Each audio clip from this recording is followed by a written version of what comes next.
ભૂરાના લગ્ન પછી 15 દિવસ થયા ને ત્યારે એના બાપા ને બે બેઠેલા અને એમાં એક શેઠ આવતા હતા. તો ભૂરે કીધું કે બાપા કોણ આવે? અમે હમણાં ઝરુબેનને જમતા જમતા યાદ કર્યો ભૂરાને. ભૂરાની વાડીએ હમણાં દૂધપાક રાખ્યો, નરું સત્યો. લગ્નમાં ત્યાં બધા આવ્યા ત્યારે એક બળદગાડું તો ભૂરે, બધા ગાડા તો એડે જ હણગાર્યા હતા, પણ એક ગાડું પોચે આગતો હતો, કડિયું બડિયું પહેરીને પાઘડીને. આ બધા એના ગાડામાં હતા. ત્યાં આગળની એક ગાડી હતી ને, તમે એમાં તો 18 વર્ષના બધા મહેમાનો હોય. આગલા ગાડામાં એક દીકરીઓ બેઠી છે. આના બળદગાડું વારા ઘડી ઉટડો ન્યા ઠેઠ ગાડીને ઠાઠિયા પગ. તો ઓલા બેન બિચારા બીતા હતા. તો ભૂરો કે બીતા નહીં, મારા ઘરના સમજીને ન્યા આવે છે. એ તમારી જેવા જ લાગે કે મારા બળજાને એમ થાય છે કે તમે છો એમ, બીતા નહીં કે. આવો લખણ ખોટો છે. ભોળાભાઈ ને લક્ષ્મણભાઈ બધા એ ગાડામાં. હમણાં એની વાડીએ દૂધપાક કર્યો તો ભાઈ દૂધપાક એને 11:30 પકવી રહ્યો દૂધપાક.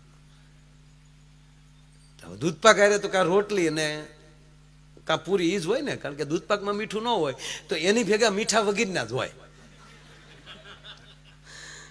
રોટલીમાં મીઠું ન હોય, ઓલામાં પૂરીમાં મીઠું ન હોય, એટલે દૂધપાકમાં ન હોય, એટલે એ બધા એ હરખો ડાયરો હોય ને.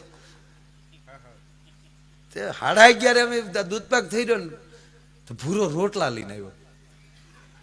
ભૂરા દૂધપાકમાં મને કે દૂધપાક કે હું પાપ કર્યા તેની ભેગો રોટલો ન બેહી કે, દરેક સમાજ એક થા હોય કે, જ્ઞાતિવાદ મૂકો. અને અમે ખરેખર રોટલા દૂધપાક ખાધો. આ નરું સત્ય.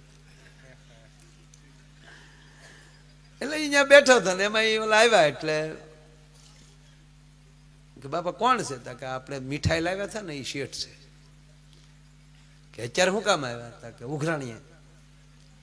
એ કે જો બેટા લગ્ન થાય ને તો દીકરા તારી ઘીરે રાણી આવે, વરરાજાની ઘીરે રાણી આવે, અને વરના બાપની ઘીરે ઉઘરાણી આવે. એટલે હવે મારે તારે તો રાણી આવી, હવે મારે ઉઘરાણીઓ મારે બટા બધી પતાવવાની. કે કેટલા દેવાના? કે 35,000.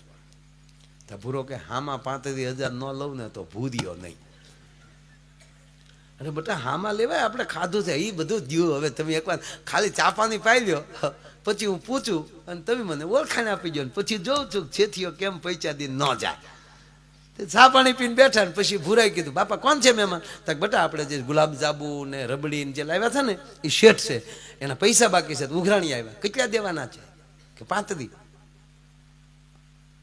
એટલે આ તો આજે આપણે મીઠાઈ લાવ્યા થઈ કા, એ આપણે ખાધું ને આખું ઘરને જે ઉલટી થઈને, મહેમાનને ઉલટી થઈને દવાખાને દાખલ થયા, મહેમાનનું 1.5 લાખનું બિલ ને આપણા ઘરના 70,000નું બિલ ને આ બધું ચૂક્યું ને પછી કેચ કર્યો ડોક્ટરે, પોલીસને લખાવ્યું ને તમે એમ કીધું કે બધા દવાખાને લઈ ઘરે વહી આવીએ પછી તપાસ કરશું. અને એની વાતે હતા ને જે પોલીસ ગોતે છે ને જેને હાલવી દેવાના છે એ છે.